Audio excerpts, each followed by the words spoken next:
Hi, my name is Yvonne Wan. Welcome to my class. Today we are going to learn about the art of Chinese calligraphy.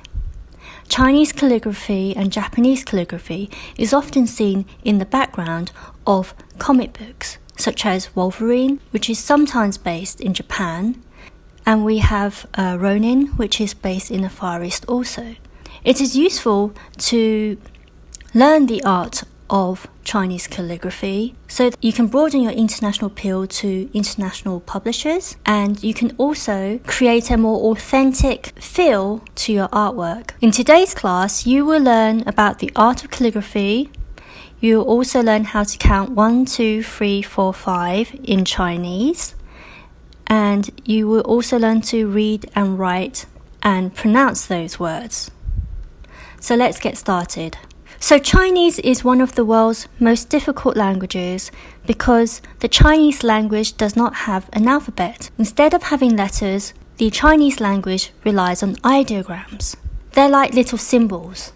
These ideograms, in other words, these words, comprise of different strokes. So when it comes to the art of Chinese calligraphy, there are several rules. Number 1, the placement of the strokes matter. Number 2, the order of the strokes matter. Rule number 3, the directions of the strokes matter. And number 4, the pressure of the strokes matter.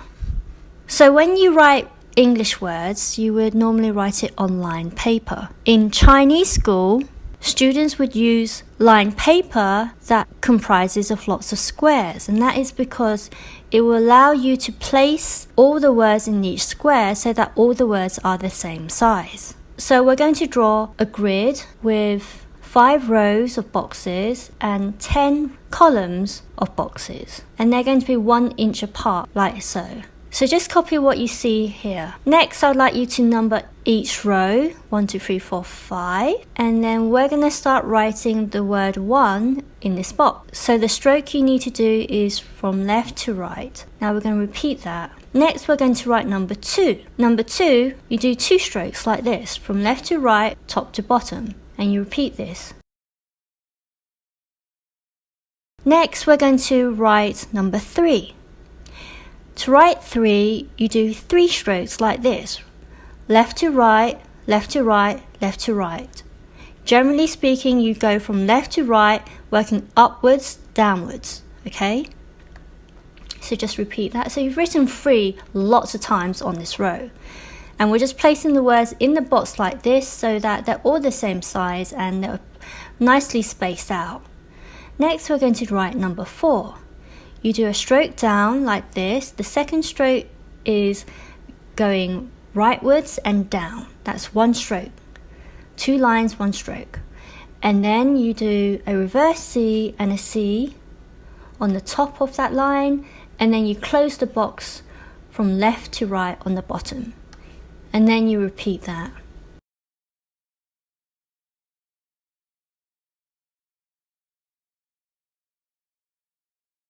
Next, you do number 5. Number 5 is you go from left to right down, down, and then right.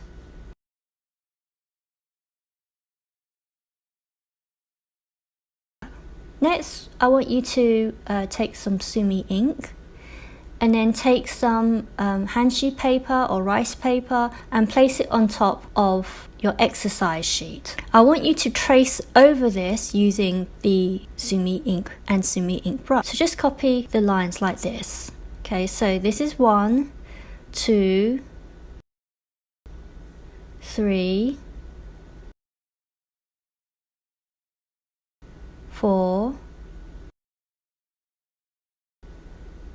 and 5. So we're just repeating this again and again so that you can get really good at writing these numbers. Now finally, I'm going to teach you how to read and write and speak Chinese by saying 1, 2, 3, 4, and 5 in Chinese. 1 means ya, 2 means yi, 3 means sam, 4 means si, 5 means So to count from 1, 2, 3, 4, 5, you will say 1、2、3、4、5. So now that I have taught you how to read and write and speak Chinese, and I have taught you the art of Chinese calligraphy, I hope you will practice it in your spare time, and I will see you next week.